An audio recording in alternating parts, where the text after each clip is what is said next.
Hello ಸ್ನೇಹಿತರೆ, ನಮಸ್ಕಾರ. ನಿಮ್ಮೆಲ್ಲರಿಗೂ ಮತ್ತೊಮ್ಮೆ ನಮ್ಮ ಚಾನಲ್ಗೆ ಸ್ವಾಗತ. ಇವತ್ತು ನಾವು ನಿಮಗಾಗಿ 2 ಭರ್ಜರಿ ಸಿಹಿ ಸುದ್ದಿಯನ್ನು ತಂದಿದ್ದೇವೆ. ಯುವಕರಿಗಾಗಿ 30 ಲಕ್ಷ ಉದ್ಯೋಗಗಳು ಮತ್ತು ಮಹಿಳೆಯರಿಗೆ ವರ್ಷಕ್ಕೆ 1 ಲಕ್ಷ ರೂಪಾಯಿ ಗ್ಯಾರಂಟಿ. ಹೌದು ಸ್ನೇಹಿತರೆ, ಕಾಂಗ್ರೆಸ್ ಪಕ್ಷವು 25 ಗ್ಯಾರಂಟಿಯಲ್ಲಿ ಇದೊಂದು ಗ್ಯಾರಂಟಿ ಆಗಿದೆ. ಎಲ್ಲ ಮಹಿಳೆಯರಿಗೂ ವರ್ಷಕ್ಕೆ 1 ಲಕ್ಷ ರೂಪಾಯಿ ಉಚಿತವಾಗಿ ಸಿಗುತ್ತಿದೆ. ಹಾಗಾದರೆ ಬನ್ನಿ ಸಂಪೂರ್ಣ ಮಾಹಿತಿ ಏನೆಂದು ತಿಳಿದುಕೊಳ್ಳೋಣ. ಕಾಂಗ್ರೆಸ್ ಪಕ್ಷವು 2024ರ ಲೋಕಸಭಾ ಚುನಾವಣೆಗೆ ತನ್ನ ಪ್ರಣಾಳಿಕೆಯನ್ನು ಶುಕ್ರವಾರ ಏಪ್ರಿಲ್ 5ರಂದು ಬಿಡುಗಡೆ ಮಾಡಿದೆ. ಈ ಪ್ರಣಾಳಿಕೆಯು 5 ನ್ಯಾಯ ಮತ್ತು 25 ಗ್ಯಾರಂಟಿಯನ್ನು ಆಧರಿಸಿದೆ.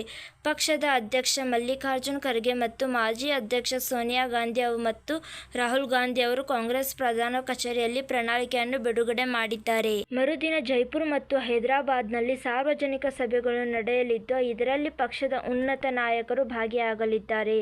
ಜಾತಿಗಳು ಮತ್ತು ಉಪಜಾತಿಗಳು ಮತ್ತು ಅವರ ಸಾಮಾಜಿಕ ಆರ್ಥಿಕ ಪರಿಸ್ಥಿತಿಗಳನ್ನು ಲೆಕ್ಕ ಹಾಕಲು ಕಾಂಗ್ರೆಸ್ ಪಕ್ಷವು ರಾಷ್ಟ್ರವ್ಯಾಪಿ ಸಾಮಾಜಿಕ ಆರ್ಥಿಕ ಮತ್ತು ಜಾತಿ ಗಣತಿಗಳನ್ನು ನಡೆಸಲಿದೆ ಮತ್ತು ಎಸ್ಸಿ, ಎಸ್ಟಿ ಮತ್ತು ಒಬಿಸಿಗಳಿಗೆ ಮೀಸಲಾತಿಯು ಶೇಕಡಾ 50ರಷ್ಟು ಮಿತಿಯನ್ನು ಹೆಚ್ಚಿಸಲು ಸಾಂವಿಧಾನಿಕ ತಿದ್ದುಪಡಿ. ಕಾಂಗ್ರೆಸ್ ಶುಕ್ರವಾರ ತನ್ನ ಚುನಾವಣೆ ಪ್ರಣಾಳಿಕೆಯನ್ನು ಬಿಡುಗಡೆ ಮಾಡಿದ್ದು, ಮುಂದಿನ 5 ವರ್ಷ ಮಿಷನ್ ಡಾಕ್ಯುಮೆಂಟ್ ಅನ್ನು ಅನಾವರಣಗೊಳಿಸಿದೆ.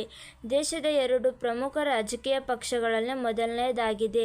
ಆದಾಗ್ಯೂ ಹಳೆಯ ಪಕ್ಷವು ಈಗಾಗಲೇ ತನ್ನ 25 ಭರವಸೆಗಳನ್ನು ಬಹಿರಂಗಪಡಿಸಿದೆ.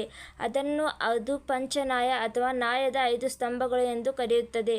5 ಆಧಾರ ಸ್ತಂಭಗಳೆಂದರೆ ಯುವ ನ್ಯಾಯ ಯುವಕರಿಗಾಗಿ, ನಾರಿ ನ್ಯಾಯ ಮಹಿಳೆಯರಿಗಾಗಿ, ಕಿಸಾನ್ ನ್ಯಾಯ ರೈತರಿಗಾಗಿ, ಶ್ರಮಿಕ ನ್ಯಾಯ ಕಾರ್ಮಿಕಗಳಿಗಾಗಿ ಮತ್ತು ಭಾಗಿದಾರ ನ್ಯಾಯ ಜನಸಂಖ್ಯೆಯ ಅನುಪಾತಕ್ಕೆ ಅನುಗುಣವಾಗಿ ಅವಕಾಶಗಳು. ದೆಹಲಿಯ ಪಕ್ಷದ ಪ್ರಧಾನ ಕಚೇರಿಯಲ್ಲಿ ಹಿರಿಯ ನಾಯಕರ ಸಮ್ಮುಖದಲ್ಲಿ ಕಾಂಗ್ರೆಸ್ ಮುಖ್ಯಸ್ಥ ಮಲ್ಲಿಕಾರ್ಜುನ್ ಖರ್ಗೆ ಈ ದಾಖಲೆಗಳನ್ನು ಬಿಡುಗಡೆ ಮಾಡಿದ್ದರು.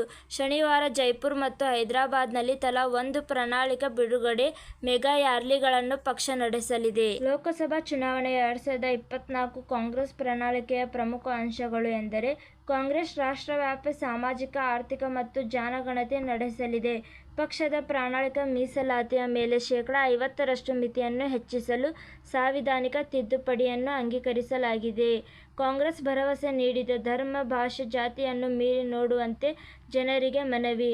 ಬುದ್ಧಿವಂತಿಕೆಯಿಂದ ಆಯ್ಕೆ ಮಾಡಿ ಮತ್ತು ಪ್ರಜಾಪ್ರಭುತ್ವ ಸರ್ಕಾರವನ್ನು ಸ್ಥಾಪಿಸಿ. ಸಾರ್ವತ್ರಿಕ ಚುನಾವಣೆಯ ಕಳೆದ ದಶಕದಲ್ಲಿ ಪುರಾವೆಯಾಗಿರುವ ಆಡಳಿತದ ಶೈಲಿಯಾಗಿ ಆಮೂಲಾಗ್ರವಾಗಿ ಬದಲಾಯಿಸುವ ಅವಕಾಶವನ್ನು ಒದಗಿಸುತ್ತದೆ. ಇವತ್ತಿಗೆ ಇಷ್ಟೇ ಸ್ನೇಹಿತರೆ, ಮತ್ತು ಈ ಒಂದು ವಿಡಿಯೋ ಇಷ್ಟವಾದಲ್ಲಿ ಲೈಕ್ ಮಾಡಿ ಮತ್ತು ನಮ್ಮ ಚಾನಲ್ ಅನ್ನು ಸಬ್ಸ್ಕ್ರೈಬ್ ಮಾಡಿ ಮತ್ತು ಈ ಒಂದು ವಿಡಿಯೋನ ನಿಮ್ಮ ಎಲ್ಲ ಸ್ನೇಹಿತರೊಡನೆ ಶೇರ್ ಮಾಡುವುದನ್ನು ಮರೆಯಬೇಡಿ. ಧನ್ಯವಾದಗಳು ಸ್ನೇಹಿತರೆ.